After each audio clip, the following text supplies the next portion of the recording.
নমস্কার। আরও গল্প চ্যানেলে আপনাদের স্বাগত জানাই। আজ নিয়ে এসেছি সুচিত্রা ভট্টাচার্যের লেখা তিন মিতিন সিরিজের গল্প বিষের চতুর্থ অর্থাৎ অন্তিম পর্ব নিয়ে। গল্প পাঠটি ভালো লাগলে চ্যানেলটিকে অবশ্যই সাবস্ক্রাইব করে দেবেন। শুরু করছি বিষ গল্পটির চতুর্থ অর্থাৎ অন্তিম পর্ব। বোমবুমদের স্কুলে একটা অনুষ্ঠান ছিল আজ। নাচ গান নাটক আবৃত্তি মিলিয়ে রীতিমতো জমজমাট ব্যাপার। নাটকে খরগোশ সেজেছিল বুমবুম। সাদা পোশাক পরে লম্বা লম্বা কান লাগিয়ে সে বেজায় লম্ফঝম্প জুড়ল মঞ্চ জুড়ে। ছেলের কাণ্ড কারখানা দেখে মিতিন তো হেসে বাঁচে না। মা ছেলে বাড়ি ফিরল রাত ৯টায়। ঢুকতে না ঢুকতে পার্থ সরল ঘোষণা, তোমার লাবণ্য কেসের ড্রপ সিন তো পড়ে গেল গো। মিতিন থমকে গেল। মানে? ক্যাচ কট কট, পুলিশ আসামি পাকড়াও করে ফেলেছে। কে আসামি? জামাই বাবা জীবন, রণজয় চৌধুরী, তুমি যাকে অ্যাপোলো বলেছিলে সেই হারামজাদা। পার্থ চোখ নাচালো। এই তো এতক্ষণ খবরে দেখাচ্ছিল, হুইস্কির গ্লাসে লাবণ্য ছাড়া যে দ্বিতীয় ছাপেরটি পাওয়া গেছে সেটি শ্রীমান রণজয়েরই। তাই নাকি? শুধু তাই নয়, আরও অনেক কেলো বেরিয়েছে। মিস্টার অ্যাপোলো নাকি একটি আস্ত ক্যাসানোভা। বিয়ের আগে থেকেই শাশুড়ির সঙ্গে তার আঁচ নাই ছিল। মেয়েকে বিয়ে করেও মহব্বতে ছেদ পড়েনি। একই সঙ্গে দুদিকে ডিউটি করে যাচ্ছিল। এভরি ফ্রাইডে নাকি জোর রংরলিয়া চলতো শাশুড়ি জামাইয়ে, সারা দুপুর। তবে কথায় আছে না, জন জামাই ভাগনা কেউ নয় আপনা। পার্থ হ্যাঁ হ্যাঁ হাসল। ব্যাটা দিয়েছে শাশুড়িকে মোক্ষম দাওয়াই। মিতিনের একটুও হাসি পেল না। গোমরা মুখে বলল, তা শাশুড়ি জামাইয়ের রিলেশনের গল্পটা কিভাবে পিকচারে এলো? কাজের মেয়েটা বলেছে, রণজয়ও কনফেস করেছে। খুনটাও? সেটা অবশ্য টিভিতে বলল না, তবে স্বীকার তো করতেই হবে। পুলিশের গুঁতো যখন পড়বে পিঠে। বাপ মেয়ের কি রিয়াকশন? তাদের দেখালো খবরে? মুহমান মুখে বসে আছে দুজন। স্পিকটি নট। ফ্যামিলিতে এমন একখানা রগরগে স্ক্যান্ডেল, ঠোঁটে আর বাক্যি ফোটে। পার্থকে বেশ পুলকিত দেখাচ্ছে। ধীর পায়ে ঘরে এলো মিতিন। সালোয়ার কুতলা বদলে নাইটি চড়িয়ে নিল গায়ে। তারপর বাথরুম টাথরুম ঘুরে ফের এসেছে সোফায়। আরতে চা রেখে গেল। চুমুক দিচ্ছে কাপে, নিশ্চুপ মুখে। পার্থ টেরিয়ে টেরিয়ে মিতিনকে দেখছিল। নাক কুচকে বলল, টিকটিকি ম্যাডাম হঠাৎ গুম, আপসেট? মিতিনের ঠোঁট নড়ল একটু। রণজয় অ্যারেস্ট হলো বলে? পার্থ ফিকফিক হাসছে। নাকি তোমার আগে পুলিশ কেসটা সলভ করে ফেললো সেই শোকে? দুটোর কোনোটাই না। আমার ধারণা কোথাও একটা গন্ডগোল হচ্ছে। হাসিও না তো। হুইস্কিতে আর্সেনিক, গ্লাসে হাতের ছাপ, 4টে অবধি লাবণ্যর ফ্ল্যাটে রণজয়ের প্রেজেন্স, তাদের অবৈধ সম্পর্ক, আর কি চাই? কিন্তু মোটিভ? লাবণ্য নিশ্চয়ই আশনাইটা টানতে চাইছিল না, জামাই তাই রাগে। টেকে না। লাবণ্যর প্রেমে গদগদ থাকলে রণজয় মোটেই রুমকিকে বিয়ে করতো না। He had long term intention. শ্বশুরের সম্পত্তি, সেদিক দিয়েও ভাবা যায়। রণজয়ই হয়তো নোংরা রিলেশনটা থেকে ছাড়ান পেতে চাইছিল, আধবুড়িটা রাজি হচ্ছিল না। হয়তো সে জামাইকে ভয় দেখিয়েছিল, মেয়ের কাছে রণজয়ের আসলি চেহারা ফাঁস করে দেবে। ওই খ্যাপা মহিলার পক্ষে যা আদৌ অসম্ভব নয়। আর জানাজানি হওয়া মানেই তো সর্বনাশ। এমআরএল টাওয়ারের দুখানা ফ্ল্যাট থেকে শুরু করে যাবতীয় অ্যাসেট মরীচিকার মতো ভ্যানিশ। অগত্যা মরিয়া হয়ে এই কুকীর্তি। এটা তাও মন্দ শোনাচ্ছে না। স্লো পয়জনিং এর কমপ্লেনটাও এর সঙ্গে অনেকটা মেলানো যায়। মিতিন ঘাড় নাড়ল। তবু এমন একটা বোকামি, আর্সেনিক মেশানো হুইস্কিটা ওভাবে ফেলে রেখে গেল। গ্লাস ধুয়ে জায়গা মতো রেখে দিলে তো সুইসাইড ছাড়া কিছু ভাবাই যেত না। এই সিলি ফুলগুলো করে বলেই না ক্রিমিনালরা ধরা পড়ে। পার্থ গলা ফাটিয়ে হাসল। আর তোমরা ঠিকঠিকিরা তাদের ঘেঁটি পাকড়ে করে কমে খাও। যা খুশি বলতে পারো, আমি কিন্তু কনভিন্সড নই। মিতিন টেবিলে কাপ নামালো। এখনো বেশ কয়েকটা ফাঁক আছে। দু একটা কোইন্সিডেন্সও ভারী অদ্ভুত। যেমন? পার্থ ভুরু কুঁচকলো। তুমি কি এখনো লাবণ্য দেবীর হাজবেন্ডকেই ধরে বসে আছো? আমি কাউকেই ধরে নেই, আবার কাউকেই ছাড়ছিও না। বুঝেছি। পার্থ চা শেষ করে সিগারেট ধরিয়েছে। লম্বা ধোঁয়া ছেড়ে বলল, এমন অবশ্য হতেই পারে লোকটা জামাইকে ফাঁসিয়ে নিজের পাকাল মাছের মতো পিছলে গেল। অনিমেষবাবু যেন কখন আবার এসেছিল এমআরএল টাওয়ারে। According to his last statement, around 3:45। 10-20 minute এদিক ওদিকও হতে পারে। সিকিউরিটির লোক সঠিক টাইম বলতে পারছে না। তাহলে সন্দেহ তো থাকেই। অফিস গিয়েও সে আবার ফিরেছিল কেন? বলেছে খুব টায়ার্ড ছিল, অথচ নিজের ফ্ল্যাটে না ঢুকে গাড়ি রেখে পার্কে গিয়ে বসে রইল। গ্লাসে কিন্তু তো তার হাতের ছাপ পাওয়া যায়নি। রাইট, এইখানেই তো কেসটা গুলিয়ে যাচ্ছে। কেন মিছিমিছি মগজকে ট্যাক্স করছো? ছাড়ো না। বলেই মিতিন ঠোঁট কামড়ে 2-1 সেকেন্ড ভাবল কি যেন। তারপর মোবাইলে চেনা নম্বর টিপছে। আরে ম্যাডাম যে। ও প্রান্তে সুবীরের স্বরে উল্লাস। দেখেছেন তো নিউজ, চিড়িয়াকে খাঁচায় পুড়েছি। মিতিন গলা মোলায়েম করে বলল, কাজটা ঠিক হলো কি? পরে পস্তাতে হবে না তো? কেন কেন কেন?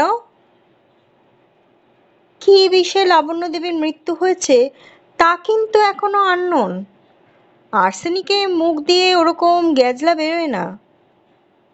রাখুন তো আপনার থিওরি। হুইস্কির সঙ্গে পাঞ্চ করে পেটে কি রিয়াকশন করেছে তার কি কোনো ঠিক আছে? তবু ভিসেরা রিপোর্ট অবধি ওয়েট করলে হতো না? আহা, চার্জশিট তো তারপরেই ফ্রেম করব। নিশ্চিন্ত থাকুন, ভিসেরা আমাকে ডোবাবে না। ফোনটা নামিয়ে রাখল মিতিন। কপালে মোটা ভাঁজ। ডুবতে কিন্তু হলে ওই সুবীর হালদারকে, পুরোটা না হলেও অনেকটাই। পুজোয় কুনু মানালি বেড়াতে গিয়েছিল পিতিনরা। ফিরল দিওয়ালির মুখে মুখে। হপ্তাখানেক পরেই এক সন্ধেবেলা সুবীরের উদ্বিগ্ন ফোন। ম্যাডাম কি বাড়িতে আছেন? আছি, কেন? আমি আসছি, জরুরি দরকার। মিনিট 15 মধ্যেই বাড়ির সামনে পুলিশের জিপ। হন্তদন্ত পায়ে সুবীরের প্রবেশ। ধপাস করে সোফায় বসে বলল, আপনার প্রেডিকশনই ফলে গেল। মিতিন মুচকি হাসল। লাবণ্য মজুমদারের ভিসেরা রিপোর্ট এসেছে বুঝি? আজই পেলাম। মহিলার লিভার কিডনিতে আর্সেনিক পাওয়া গেছে বটে, তবে তা নিতান্ত সামান্য।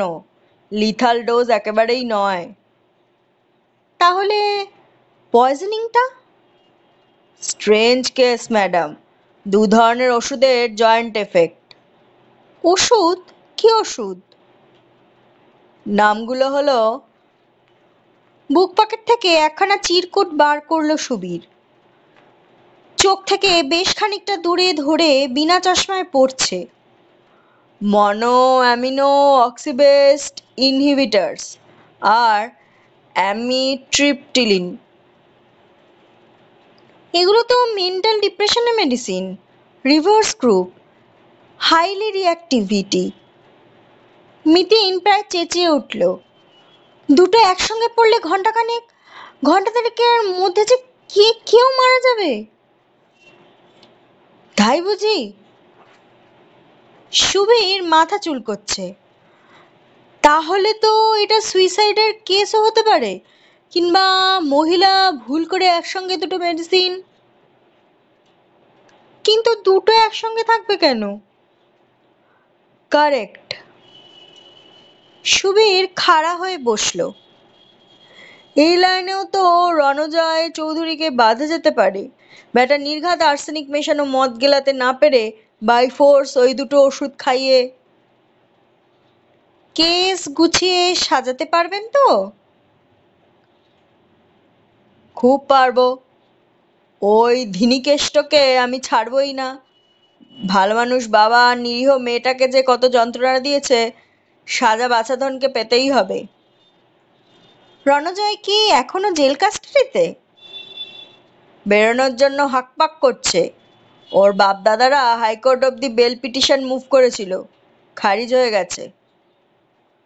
রণজয়কে জেরা করে কিছু বের করা গেল? রিলেশনটা অ্যাডমিট করছে, কিন্তু মার্ডার চার্জটা মানছে না। এনিওয়ে, তুলি তো কোর্টে, তারপর দেখা যাবে। ঢক ঢক 2 গ্লাস জল খেয়ে চলে গেল সুবীর। মিতিন গিয়ে দাঁড়িয়েছে ব্যালকনিতে। মিনিট 10 পর ফিরল ঘরে। পায়চারি করছে আপন মনে। হঠাৎই কি ভেবে নিজের স্টাডি রুমে এসে কাগজ কলম নিয়ে বসলো। লিখছে, আঁকিবুকি কাটছে। মোবাইল তুলে আচমকা ডায়াল করলো অনিমেষ মজুমদারকে। জেনে নিল ডক্টর সেনগুপ্তের নাম্বার। ফের মোবাইলের বোতামে আঙুল। হ্যাঁ, পেল লাবণ্যর ডাক্তারকে। কথা সেরে অফ করে দিল ফোন। মাথা রাখলো টেবিলে। ঘাড় গুজে বসে আছে মিতিন। বসেই আছে। বাসস্টপ থেকে রুমকিকে দেখতে পেল মিতিন। স্কুল গেট পেরিয়ে এগিয়ে আসছে মন্থর পায়ে। জীবন্ত এক বৃষাদ প্রতিমা যেন। ছোট ছোট ছেলেমেয়েরা কলকল করছে চারপাশে। কোনো দিকেই ভ্রুক্ষেপ নেই রুমকির। এমনই উদাস, এমনই সন্তপ্ত। কাছে গিয়ে মিতিন মৃদুস্বরে ডাকল, রুমকি। চমকেছে মেয়েটা।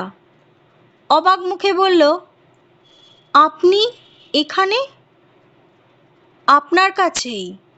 স্কুল ছুটির জন্য অপেক্ষা করছিলাম। দরকার আছে কোনো? এমআরএল টাওয়ার তো কাছেই, চলুন না, এগোতে এগোতে কথা বলি। পড়ন্ত বেলা, হেমন্তের পেলব রোদ্দুর মায়া বিছিয়েছে পথে। টুপটাপ ঝরছে শুকনো পাতা। বাতাসে হালকা শিরশিরে ভাব। হাঁটতে হাঁটতে মিতিন নিচু গলায় বলল, আপনাকে একটা গল্প শোনাবো বলে এসেছি। এক দুঃখী মেয়ের কাহিনী। রুমকি ঘাড় বেঁকিয়ে তাকালো। হঠাৎ? এমনি ইচ্ছে করছে। গল্পটা বোধহয় আপনার চেনা চেনা লাগবে। বুনতে গিয়ে যদি কোথাও ফাঁকফোকর আসে, আপনি শুধরেও দিতে পারেন। আর চোখে রুমকিকে দেখে নিয়ে মিতিন শুরু করলো। নেহাতি মধ্যবিত্ত এক তরুণীর বিয়ে হয়েছিল এক ব্রাইট কম্পিউটার ইঞ্জিনিয়ারের সঙ্গে, স্রেফ রূপের জোরে। বিয়ের বছর 1.5 পর তাদের একটি মেয়ে হলো। তারপর থেকে এই মহিলা যেন কেমন বদলে যেতে লাগলো। তারপর সাফল্যের পেছনে হন্যে হয়ে ছুটছে, রোজগার করছে তার। বউকে স্বাচ্ছন্দ্য আর বিলাসীর উপকরণ কিনে দিচ্ছে রাশি রাশি। কিন্তু বউয়ের জন্য খরচ করার সময় তার নেই। স্বামী সাহচর্য না পেয়ে পেয়ে একচোরা বুভুক্ষা থেকে মহিলার মধ্যে জন্ম নিল এক অদ্ভুত বিকৃতি। স্বাভাবিক ঘরোয়া জীবন আর তার পছন্দ নয়। তার চাই নিত্য নতুন উত্তেজনা, চাই নেশা, চাই উদ্দামতা, ক্লাব, পার্টি, পুরুষ মানুষ। একটু একটু করে সে চলে গেল স্বামীর হাতের বাইরে। নিজের মেয়ের দিকেও সে আর ফিরে তাকায়নি। মা নয়, সেই মেয়েটাকে নিয়েই আমার গল্প। কি গল্প? বলছি তো। মেয়েটা এদিকে আস্তে আস্তে বড় হচ্ছে। তার একদিকে কাজ পাগল বাবা, অন্যদিকে তুমুল উচ্ছৃঙ্খল মা। দুজনের মাঝখানে পড়ে সে একা, ভীষণ একা। শামুকের মতো একটা খুলের মধ্যে নিজেকে গুটিয়ে রাখে সে। বন্ধু বান্ধবদের সঙ্গেও মিশতে পারে না। কলেজ টলেজ পাশ করে মেয়েটা মোটামুটি একটা চাকরি জুটিয়ে ফেলল। ডুবে থাকতে চাইল অন্য দুনিয়ায়। এমনই এক সময় মেয়েটির জীবনে এলো এক অনিন্দকান্তি পুরুষ। তার মাই পরিচয় করিয়ে দিল ছেলেটার সঙ্গে। নেহাতি সাদামাটা চেহারার অন্তর্মুখী মেয়েটা স্বপ্নেও ভাবেনি এমন একটি রূপবান পুরুষ আসবে তার জীবনে। ছেলেটা তার প্রতি সামান্য আগ্রহ দেখাতেই সে পাগলের মতো ভালোবেসে ফেলল তাকে। আর বিয়ের প্রস্তাব পেয়ে তো আত্মহারা। বেচারা তখন ঘুণাক্ষরে টের পায়নি গোটা ঘটনাটাই একটা সাজানো ছক। তার মা চেয়েছিল মেয়ের সঙ্গে বিয়ে দিয়ে ছেলেটাকে পুরোপুরি কবজায় রাখতে। আর ছেলেটার টার্গেট ছিল তার সোকল শ্বশুরের সম্পত্তি। যাই হোক, বিয়ের পর দিব্যি চলছিল শাশুড়ি জামাইয়ের লীলা খেলা। তবে বাইরে বাইরে। নতুন একটি মেয়ে কাজে লাগার পর বাড়িতেই শুরু হয়ে গেল ফুর্তি। কাজের মেয়েটা সপ্তাহে একদিন দুপুরে বেরিয়ে যায়, ঠিক সেই সময়টায়। কিন্তু কপাল খারাপ, কাজের মেয়েটা একদিন কি কারণে যেন বেরিয়েও ফিরে এলো। গোপনে দেখে ফেললো সমস্ত কীর্তিকলাপ। ব্যাস, খবর পৌঁছে গেল মেয়ের কানে। অমনি আগুন জ্বলে উঠল তার বুকে, প্রতিহিংসার। ঘেন্না তো মাকে সে করতই, এবার স্থির করলো একেবারে শেষ করে দেবে। শুরু হলো পরিকল্পনা মাফিক আর্সেনিক পয়জনিং। কেমিস্ট্রির ছাত্রী সে, জানে চায়ের সঙ্গে কতটুকু করে মেশালে মা ধিকি ধিকি মরবে, কিন্তু কাকপক্ষীটিও টের পাবে না। তা সেই মতোই চলছিল। তবে বিধি বাম। আচমকা এক বই পড়ে মার মনে ধন্দ জাগল। শেকো বিষের লক্ষণ কেন ফুটে উঠছে দেহে। মেয়ের বিয়ে হয়ে যাওয়ার পর স্বামী যে নতুন করে তাদের সম্পর্কটা গড়ে তুলতে চাইছে, এটা মা বুঝলই না। উল্টে স্বামীর সহৃদয় ব্যবহার তাকে সস্নিগ্ধ করে তুলল। মানসিক রোগী বলে ডাক্তারও যখন তাকে তেমন আমল দিল না, সে ছুটল ডিটেকটিভের কাছে। ডিটেকটিভ মাকে রক্ত পরীক্ষা করাতে বলেছে জেনেই মেয়ে প্রমাদ গুনল। সর্বনাশ, এবার তো চক্রান্ত ধরা পড়ে যাবে। আর সময় নষ্ট করল না মেয়ে। প্ল্যান মাফিক শুক্রবার স্কুল যাওয়ার আগে মার কাছ থেকে প্যাথোলজিক্যাল ল্যাবরেটরির রসিদটা চেয়ে নিল। রিপোর্টটা সে নিজেই আনবে। দুপুরে জানলো বাবা হঠাৎ ফিরে এসেছে। বাবার অবর্তমানেই কাজটা শেষ করার ইচ্ছে ছিল তার, কিন্তু তখন তার পিছনের উপায় নেই। স্লো পয়জনিংয়ের ব্যাপারটা জানাজানি হয়ে যাবে যে। অতএব পুরনো পরিকল্পনা মতোই 4টে বাজার মিনিট কয়েক আগে ফোন করলো নিজের ফ্ল্যাটে। বর তখন 8তলায়। ধরল না। সঙ্গে সঙ্গে বরকে মোবাইলে ফোন। বলল লোক আসবে, তাকে বসাও। বর তড়িঘড়ি নেমে এলো নিচে। ফ্ল্যাট এসে ফিরল কিনা বুঝে নিতে ফের নিচের ল্যান্ডলাইনে ফোন। হ্যাঁ, কাটা সরে গেছে, ময়দান ফাঁকা। এবার মেয়ে সোজা গেল মায়ের ফ্ল্যাটে। জামাইয়ের সঙ্গে ব্যভিচার নিয়ে সরাসরি মাকে চার্জ করলো। অমনি হিস্টেরিক হয়ে পড়ল মা। তাকে শান্ত করার জন্য মেয়ে পলকে নরম। গায়ে মাথায় হাত বুলিয়ে দুটো ওষুধ খেতে দিল। মার সঙ্গে ডাক্তারের কাছে যাওয়ার সুবাদে সে জানতো মানসিক অবসাদের ওই দুটো ওষুধ একসঙ্গে খেলে 1-1.5 ঘন্টার মধ্যে মা মরবেই। তবু অপেক্ষা করলো খানিকক্ষণ, যতক্ষণ না মার কনভালশন থামে। তারপর ঠান্ডা মাথায় সিঙ্কে নামানো দুটো গ্লাসের একটাকে রুমালে জড়িয়ে তুলে এনে তাতে ফের হুইস্কি ঢালে। 200 মিলিগ্রামের বেশি আর্সেনিক মিশিয়ে রাখলো সকলের দৃষ্টির সামনে। নিঃশব্দে নিজের ফ্ল্যাটে এসে ইন্স্যুরেন্সের এজেন্টের সঙ্গে কথা বলল। চাউমিন বানালো। সে অবশ্য জানতে পারেনি তার বাবাও সেদিন ফিরেছিল ফ্ল্যাটে খানিক আগেই। বউ আর জামাইকে ঘনিষ্ঠ অবস্থায় দেখে ছিটকে বেরিয়ে গিয়েছিল বাড়ি থেকে। সম্পর্ক শেষ করে দেওয়ার বাসনা নিয়ে ইতিকর্তব্য স্থির করতেই সে চলে গেছিল। ফোন পাওয়ার সময় পার্কে বসে ভাবছিল কি করবে সে এখন। হয়তো খুনই করে ফেলতো সে, কিন্তু স্ত্রীকে সত্যিকারের ভালোবেসে বলেই কাজটা সে পেরে ওঠেনি। নতমস্তকে ফ্ল্যাট ছেড়ে বেরিয়ে গেছিল। শ্বশুর যে হায়দ্রাবাদ থেকে ফিরেছে এটা জামাই জানতো বলেই সে শাশুড়ির মৃত্যু সংবাদ জানিয়ে প্রথমেই তাকে ফোন করেছিল। শাশুড়ির ফ্ল্যাটে সেদিন দুপুর না গেলে খবরটা তো আর জানার কথাই নয়। যাই হোক, এখন অবশ্য বাবা মেয়ে দুজনেরই হাত জুড়িয়েছে। মহিলাও খতম, জামাইও শ্রীঘরে। একটানা বলে থামল মিতিন। দেখছে রুমকির প্রতিক্রিয়া। অনেকক্ষণ পর রুমকির স্বর ফুটল, মেয়েটার এখন কি করা উচিত সেটা মেয়েটাই ঠিক করুক। রুমকির কাঁধে হাত রাখল মিতিন। আলতো হেসে বলল, তবে একটা ব্যাপার মেয়েটার বোঝা দরকার। তার মাও কম দুঃখী ছিল না। যৌবনে স্বামী সঙ্গ না পেয়েই সে এই ধরনের বিকৃতির মধ্যে ডুবে গেছিল। সে ছিল সম্পূর্ণ মানসিক ভারসাম্যহীন, নেশাগ্রস্ত এক বিপদগামী নারী। তাকে হত্যা করাটাকে মেয়েটার বিবেক সায় দেবে কিনা, নাকি মেয়েটাকে সারা জীবন দগ্ধে দগ্ধে মারবে, তা আমি কি করে বলবো রুমকি। এটুকু বলতে পারি, নিজে স্যারেন্ডার না করলে মেয়েটাকে কোনোদিনই ধরা যাবে না। নিঝুম হয়ে শুনল রুমকি। নিঃশব্দে অতিক্রম করলো বাকি পথটুকু। এমারেল টাওয়ারের গেটে পৌঁছে নির্জীব চোখে একবার দেখল মিতিনকে, তারপর চলে গেল পায়ে পায়ে। পরদিন সকালে সুবীর হালদারের ফোন পেল মিতিন। এমারেল টাওয়ারের আবার অস্বাভাবিক মৃত্যু।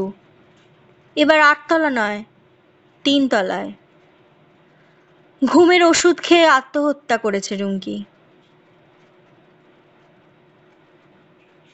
শেষ হলো সুচিত্রা ভট্টাচার্যের রচিত 3 সিরিজ থেকে নেওয়া একটি গল্প, বিষ।